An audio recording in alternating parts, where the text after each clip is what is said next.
Control line के दोनों अतराफ यौम शोहदाए कश्मीर मनाया गया। मकबूजा वादी में मुकम्मल हड़ताल करते हुए दुकानें और कारोबारी मराकज़ बंद रखे गए, जबकि मुजफ्फराबाद में भारत से कश्मीरियों को हक खुद अरादियत देने का मुतालबा किया गया।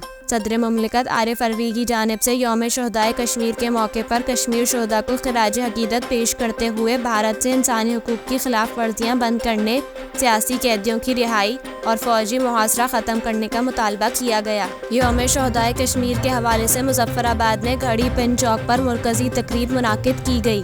रावलकोट में रैली निकाली गई, जिसमें डिप्टी कमिश्नर, सरकारी मुलाजमीन और बल्दियाती नुमाइंदों ने बड़ी तादाद में शिरकत की। वाज़ेह रहे कि 13 जुलाई 1931 को डोगरा फोर्सेस ने अजान देने पर फायरिंग करके 22 मुसलमानों को शहीद कर दिया था।